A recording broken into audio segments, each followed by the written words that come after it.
जी Gautam sir हमारे साथ हैं स्वाति बुरी। स्वाति जी वीडियो ऑन करें।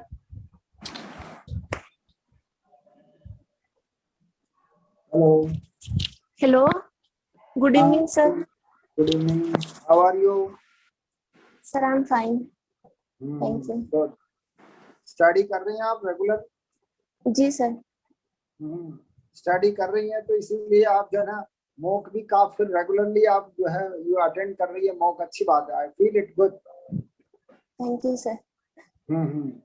चलिए, आपके जो ना अब आपके बीटेक से, आपके सिविल इंजीनियरिंग से रिलेटेड ही मैंने कुछ क्वेश्चंस निकाले हैं आपके लिए।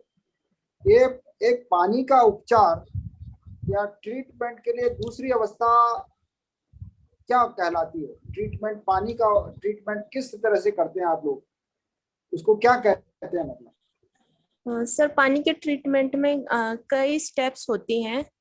बेसिकली दो टाइप का होता है, एक तो सर सीवेज ट्रीटमेंट होता है या जिसको वेस्ट वाटर ट्रीटमेंट बोलते हैं, एक सर ड्रिंकिंग वाटर ट्रीटमेंट होता है। तो अगर हम ड्रिंकिंग वाटर ट्रीटमेंट की बात करें तो सर सबसे पहले तो हम स्क्रीनिंग करते हैं उसकी, जिसमें उसमें जो मोटे कंकड़ पत्थर वगैरह जो होते हैं सोर्स से जो आए होते हैं उसको हम सेपरेट करते हैं। उसके बाद सर उसका सेडिमेंटेशन कराया जाता है, जिसमें जो फाइन पार्टिकल्स उसमें होते हैं वो सेटल हो जाते हैं। उसके बाद सर उसमें फिल्ट्रेशन किया जाता है।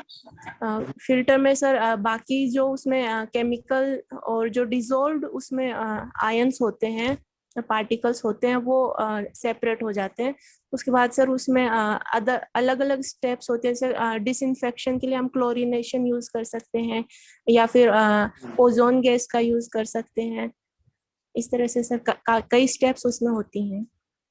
Good good good, very good very good. अच्छा, सीवरेज लाइन का जो है ना एक वो जो पाइप से एक वो जो ना गोल जो है ना वो सर्किल बनाते हैं, उसका मतलब वो कितना होता है? वो जो सर्किल होता है उसका रेडियस या यूं कह सकते हैं वो व्यास कितना रखते हैं आप लोग, मोटे रूप में कितना होता है? सर मुझे जहां तक याद आ रहा है सर 0.8 मीटर से 1 मीटर के बीच में होता है।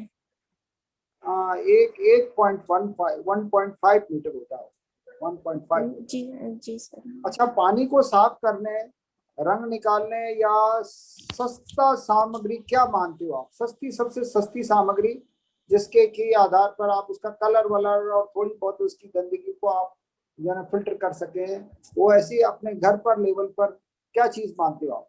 सर पोटेशियम परमैंगनेट होता है एक, तो एक सर फिटकरी होती है।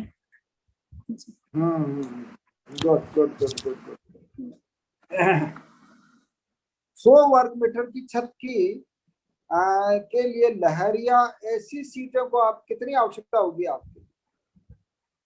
Sorry sir. 100 वर्ग मीटर की छत है जी सर। और उस पर लहरिया यानी एसी सीटें लगानी है, जी सर। उसके लिए कितना घन मीटर की जो है ना वो सीटों की जरूरत होगी? सॉरी सर, नहीं। अच्छा चलो, मैं इसका साथ ही जवाब बता देता हूँ। 115, 115 घन मीटर की जरूरत होगी। ये 100 वर्ग मीटर की जो छत थी ना, उसके लिए शायद वो 15 वर्ग मीटर उसमें बढ़ जाएगा, बस दैट्स ऑल। तो वो ये मैंने जो ना सर्च किया था, उसी के आधार पर मैं बता रहा हूँ। गांव में किस तरह के कुएं बनाए जाते हैं अभी आजकल, आपको ध्यान है क्या?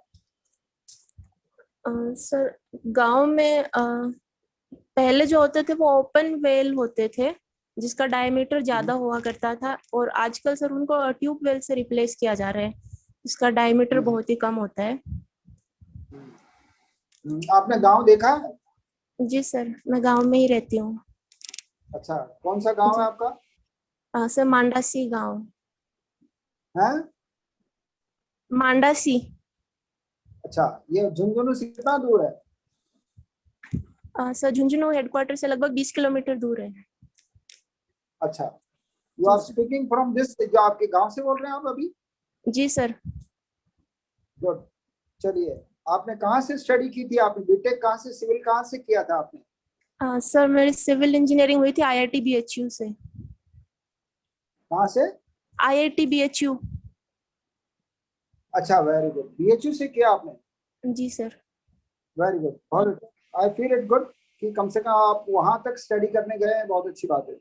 चलिए, थैंक यू तो सर। मैं इसका जवाब भी बता देता हूँ। गांव में जो कुएं खोदे जाते हैं वो खोदे जाने का जो है सिस्टम है, उसको डिगिंग जी सर। डिगिंग द्वारा बनाए जाते हैं।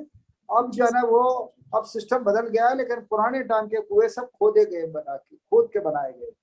जी अच्छा, सर। क्ले सबसे कम पारगम्य सामग्री कौन सी मानी जाती है आपके जो है ना सिविल इंजीनियरिंग लाइन जो है ना उसमें? वो आपके जो है ना सैंड होती है या कंक्रीट होती है या कोई क्ले होती है, क्या होती है?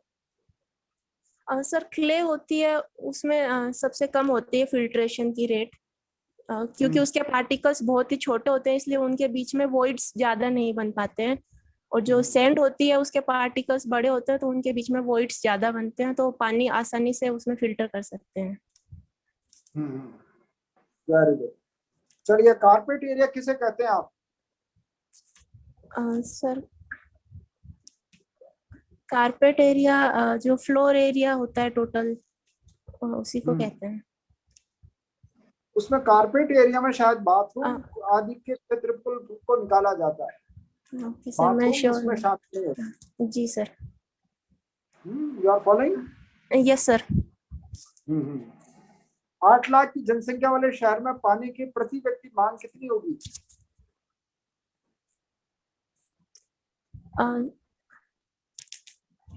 सब 135 8 लीटर्स लाख पर 8 कैपिटा लाख पर डे होती है। है? सर एक इंसान के लिए 135 लीटर पर डे डिमांड होती है, और 8 लाख को सर उससे मल्टीप्लाई करना पड़ेगा फिर। नहीं 135 नहीं, litre. I'm not asking 8 lakh से मैं कैलकुलेट नहीं कर रहा हूँ। मैं तो शहरों में, और आप गांव के मोटे रूप में से मत कंपैरिजन कीजिए। जो 8 लाख की जनसंख्या वाला जो बड़ा शहर है, उसकी जो है ना वहां पर पानी की जो है ना खपत कंपैरेटिवली कितनी होती है, तो हाँ उसका मैं बता सॉरी देता सर, हूँ। नहीं। वो जो जी सर। छोटे कस्बे होते हैं वहाँ उन्हें पानी की वहां पर खपत कम होती है, और जो बड़े शहर होते हैं पानी का वहाँ कंजम्पशन ज्यादा होता है। तो वहाँ जी सर। 180 से 200 लीटर पानी की जरूरत होती है बड़े शहरों जी में। सर। क्यों कह सकते हैं कि जी ये मतलब जैसे 8 से 10 लाख की जो पॉपुलेशन वाली जो शहर हैं, उसमें जो है कंजम्पशन जो है ना थोड़ा ज्यादा होता है कंपैरेटिवली कस्बों के। ठीक जी है। सर। कोरोना वायरस का किस शहर से की लेब से जो है ना इसका संबंध है? सर चाइना के वुहान शहर से। अच्छा, ये तियाननान चौक कहाँ स्थित है, आपको कुछ ध्यान है क्या? सर चाइना में ही है। ये क्यों अभी जो है ना न्यूज में था ये घटना? सर यहाँ पे 1989 में सर स्टूडेंट्स ने प्रोटेस्ट किया था डेमोक्रेसी के लिए। तो वहाँ पे ऐसा कहा जाता है कि लगभग 10,000 स्टूडेंट्स को मारा गया था गवर्नमेंट की तरफ से। तो उसके बाद सर अभी चाइना की जो कम्युनिस्ट पार्टी है उसको सर 100 साल पूरे हुए हैं 1 जुलाई को। तो सर उसका जो सेलिब्रेशन किया गया था वो टियानमेन स्क्वायर एरिया से ही किया गया था। Very good. आज आपने शायद कल ज्वाइन किया था क्या हमारा ये वीडियो? सर परसों किया था मैंने। अच्छा, good, good, good. Yes sir. तो Swati ji, I wish for the best. आपने अभी काफी कुछ इम्प्रूवमेंट किया है, आपने काफी इम्प्रूव किया है। आपने ऑफलाइन कहाँ लिया था इंटरव्यू? सर ऑफलाइन मैंने स्प्रिंग बोर्ड और प्रज्ञान में इंटरव्यू दिए हैं, दो। गुड। तो हाउ डू यू फील, हमारे यहाँ का कंपैरेटिवली आप कैसा महसूस करते हैं आप? सर अभी थोड़ा बेटर है सर। परसों मैं ज्यादा नर्वस हो गई थी, तो मुझे इसलिए एक्स्ट्रा लेने की जरूरत पड़ी, क्योंकि जैसे जैसे चलिए, पास आ रहा है देखो, मेरी नर्वसनेस बढ़ रही है थोड़ी। नहीं नर्वस होने की जरूरत नहीं है। देखो, मैं आपको पहले भी शायद मैंने बताया था बात कि क्वेश्चंस जरूरी नहीं कि सारे क्वेश्चन आए, और ये यस मेरे सर। साथ खुद के साथ हुआ है। कई क्वेश्चंस को मैं जो है वो रिप्लाई नहीं दे पाया था, इसके बावजूद मेरा सिलेक्शन हुआ था। तो ये कोई जरूरी नहीं है कि आप सारे क्वेश्चंस का आप जवाब दे पाए, लेकिन आपको नर्वस नहीं होना, दैट्स ऑल। आपको यस मुस्कुराते रहना है, नर्वस बिल्कुल नहीं होना, डोंट बी नर्वस। तो ये सर। आपको नहीं है। ये तो जरूरी थोड़ी है कि हर व्यक्ति को हर क्वेश्चन का जवाब होगा उसके पास, it's not Yes, necessary, sir. ये कोई जरूरी। चलिए, मैं समझता हूँ कि आपकी बहुत अच्छी तैयारी है और आप you are doing good. I wish for the best, wish you best of luck. Thank you, sir. और आप भी अभी स्टडी, आप कब बता रहे थे आपका इंटरव्यू? सर 9 जुलाई को है मेरा। हाँ, तो आपके पास यू हैव अ टाइम, आप थोड़ा Yes, sir. बिल्कुल रेगुलरली स्टडी करते रहिए आप, और जी, न्यूज़पेपर और ये सब रेगुलरली देखिए आप। हाँ, Okay, sir. I Thank wish you. For the best, wish you best of luck. Thank you, sir.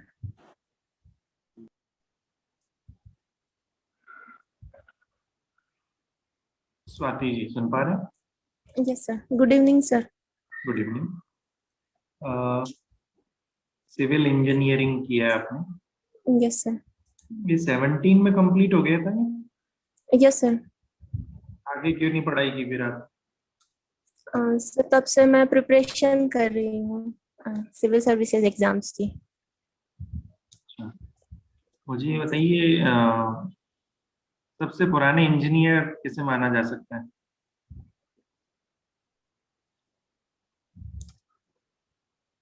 Sorry sir. अच्छा, विश्वकर्मा का नाम सुना है कभी? जी सर। कौन थे? सर एग्जैक्टली तो नहीं पता मुझे, लेकिन हिंदू धर्म में कोई देवता के रूप में हम शायद इनको पूजते हैं, और इनको शायद मशीनों के लिए पूजा जाता है सर। अच्छा। मतलब विश्वकर्मा जयंती के दिन हमारी कॉलेज में सर मशीनरी जो होती थी लैब्स में, उनकी पूजा की जाती थी, जहाँ तक आपने सर कोई मुझे जानकारी रिकॉर्ड। ली इसके बारे में? हाँ जी नहीं सर। आप अपना फोन थोड़ा स्थिर रखें, हिल डुल रहा है। जी सर।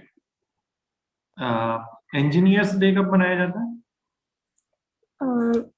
15 सितंबर को सर। क्यों? सर एम विश्वेश्वरैया जी के जन्म तिथि के अवसर पर। कौन थे एम विश्वेश्वरैया? सर ये सिविल इंजीनियर थे, और इरिगेशन के फील्ड में इनका योगदान काफी ज्यादा रहा है, जिसमें इन्होंने कुछ बड़े डैम्स बनाए हैं, जिनमें एक कृष्णा सागर डैम हम बता सकते हैं। International relations. Yes sir.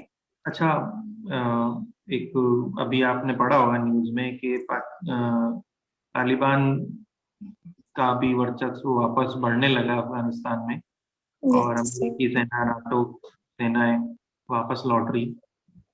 क्या प्रभाव देखने को मिलेगा भविष्य में इसका?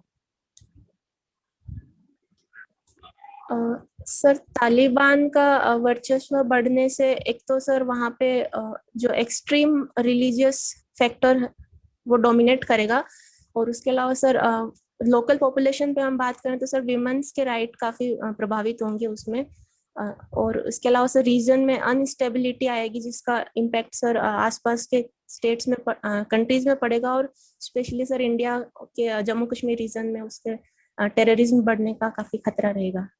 अच्छा, भारत क्या कदम उठा रहा है अभी तालिबान को लेकर? सर भारत ने अभी तक तालिबान से पहले बात नहीं करी थी। भारत हमेशा Afghan led, Afghan owned and Afghan control peace process की बात कर रहा था, लेकिन अब जैसे कि हम देख रहे हैं कि अगर कोई भी गवर्नमेंट बनती है तो उसमें या तो तालिबान बनेगा या फिर तालिबान शेयर करेगा गवर्नमेंट अफगानिस्तान की गवर्नमेंट के साथ, तो इसलिए अभी हमने वहाँ पे वार्तालाप शुरू करी है तालिबान के साथ। अच्छा, क्या हमें किसी प्रकार का डर है भारत को? जी सर, भारत को एक तो सिक्योरिटी थ्रेट है, जैसा कि हमारा टेररिज्म का खतरा हमारे रहेगा। दूसरा सर वहाँ पे इंडिया के इन्वेस्टमेंट्स काफी ज्यादा हैं, जिनमें देखें तो हम वहाँ पे सलमा डैम है, वहाँ पे जो पार्लियामेंट की बिल्डिंग बनाई गई है, या फिर हमारे जो कनेक्टिविटी प्रोजेक्ट्स हैं, जिनमें सर चाबार पोर्ट के जरिए हम फिर जरांज डेलाराम हाईवे कंस्ट्रक्ट कर रहे हैं। इसके अलावा सर सेंट्रल एशिया में हम कनेक्टिविटी चाहते हैं, जो कि पाकिस्तान को बॉयकॉट करना चाहते हैं, सर वो अफगानिस्तान के थ्रू ही पॉसिबल है, तो इसलिए सर भारत के लिए चिंता की बात है। नहीं, तालिबान तो जिंदा ही पाकिस्तान के सहयोग से रहा है। जी सर। तो अगर तो- तालिबान की गवर्नमेंट आती है तो इंडिया के लिए अगर इंडिया के रिलेशंस उससे बेहतर नहीं रहे तो फिर सर हमारे जो इतना इन्वेस्टमेंट है वो खतरे में पड़ सकता है। और एक खतरा आप ये भी ध्यान रखिएगा, त्रिगुट बन सकता है तालिबान, चाइना और पाकिस्तान का, यस सर। जो आपने बताया भारत का रुख इसी वजह से। जी सर। न्यूज़पेपर पढ़ा कीजिए आप, संपादकीय में इस प्रकार के काफी आ रहे हैं अभी। जी एक सर। मुझे ये बताइए, लॉन वुल्फ अटैक क्या होता है? Sorry sir. Lone wolf attack. इसमें सर टेररिज्म से रिलेटेड ये अवधारणा हम मान सकते हैं जिसमें कि टेररिज्म का जो रूप था पहले बड़ी बड़ी ऑर्गेनाइजेशंस के जरिए हो रहा था, लेकिन आजकल लोन वोल्फ अटैक जो हम वेस्टर्न कंट्रीज में देख रहे हैं काफी बढ़ रहा है, जिसमें एक इंसान ही पूरी प्रक्रिया को अंजाम देता है। इसमें पूरा उसका प्लानिंग से लेकर, अगर वो इंसान टेररिज्म को लेकर मोटिवेटेड है तो सर प्लानिंग से लेकर पूरा एग्जीक्यूशन एक ही इंसान के द्वारा किया जाता है। अच्छा, जी एक मुझे ये बताइए, आरक्षण को लेकर आपके क्या विचार हैं? आरक्षण सर हमारे समाज में जो सोशली और इकोनॉमिकली और पॉलिटिकली बैकवर्ड जो समुदाय रहे हैं उनको दिया गया था ताकि उनको मेन स्ट्रीम में लाया जा सके और उनका डेवलपमेंट किया जा सके। लेकिन इसका जो मेन पर्पस था वो थोड़े टाइम के लिए था, इसके बाद इसको खत्म करने की बात थी। लेकिन अभी जो इसका रूप है सर वो कुछ हद तक फायदा भी दे रहा है और कुछ हद तक नुकसान भी कर रहा है। अच्छा, आगे क्या होना चाहिए? सर आगे या तो इसको कंप्लीटली इकोनॉमिक बेसिस पे दिया जाना चाहिए जिसमें जो रियल बैकवर्ड लोग हैं उनको हेल्प मिल सके, या फिर इसको ग्रेजुअली धीरे धीरे इसको रिमूव कर दिया जाना चाहिए। अरे अच्छा, एक और क्वेश्चन है मेरा, गीता और प्रशासन जी सर। से जोड़ सकते हैं इन दोनों? सर रिपीट करेंगे आप? गीता और प्रशासन को कैसे जोड़ सकते हैं?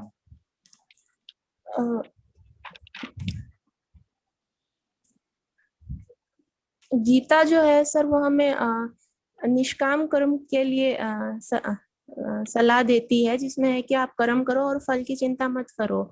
तो सर प्रशासन में भी हमें ऐसा ही करना चाहिए कि हमें जो योजनाएं हैं उनको इम्प्लीमेंट करना चाहिए प्रॉपरली।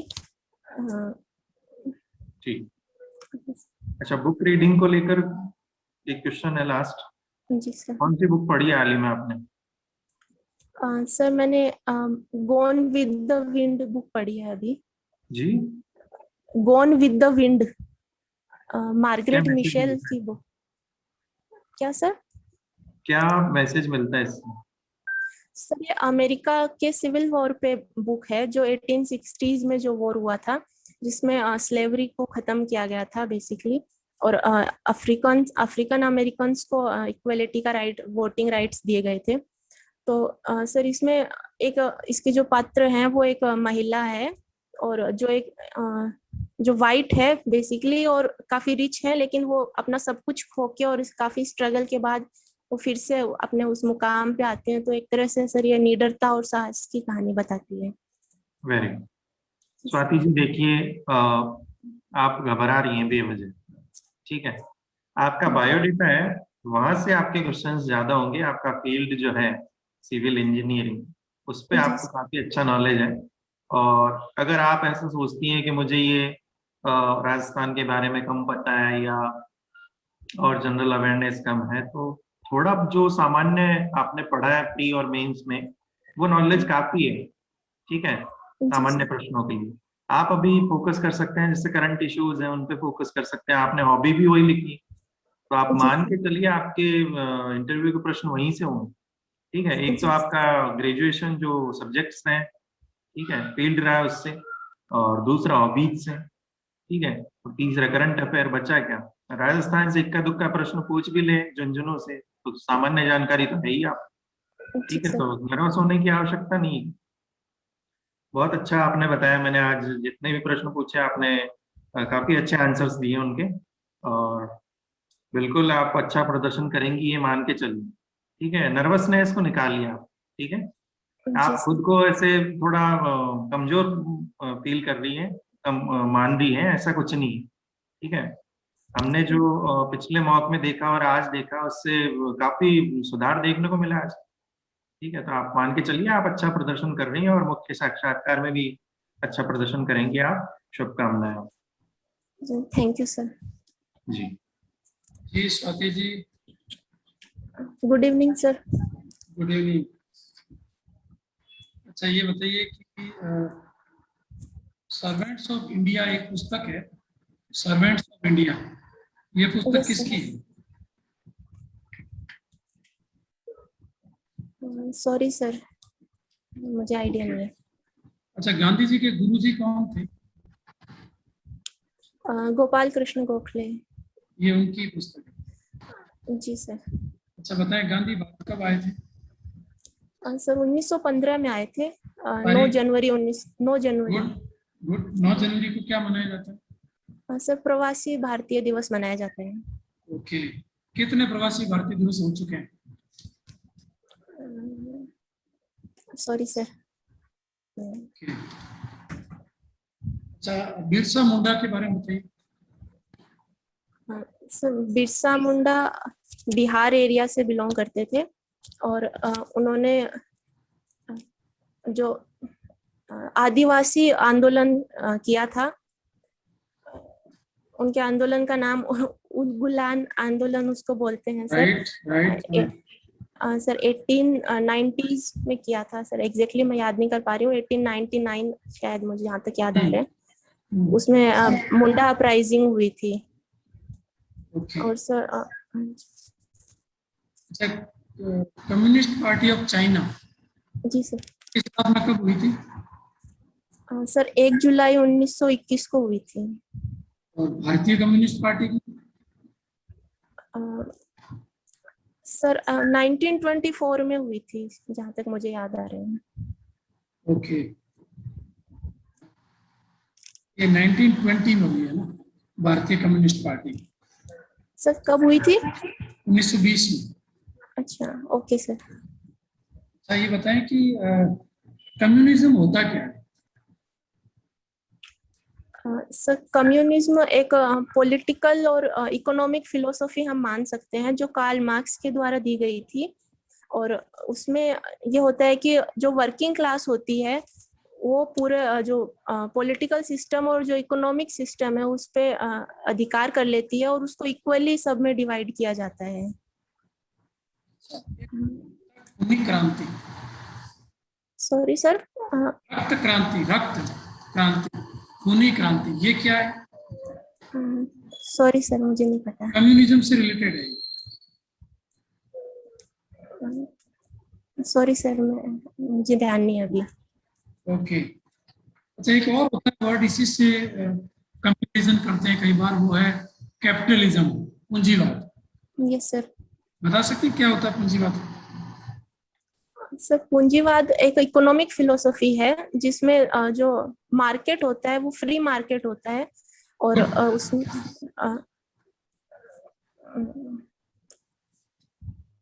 और देखो इसमें मूल कंसेप्ट जो है वो बता देता हूँ आपको। सर उसमें मार्केट जी सर, मूल कंसेप्ट है कि जो कम्युनिज्म है उसमें सब कुछ जो संसाधन होते हैं उन पे कम्यून का अधिकार होता है, समाज का होता है।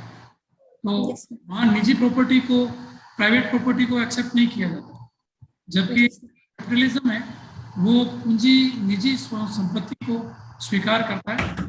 राज्य की भूमिका एक वॉचडॉग की होती है, पहरेदार की होती है कि सब कुछ कानूनी रूप से हो और फ्री ट्रेड होता है, तो पूंजीवाद कहा जाता है। मोटे तौर पर मैंने आपको बताया।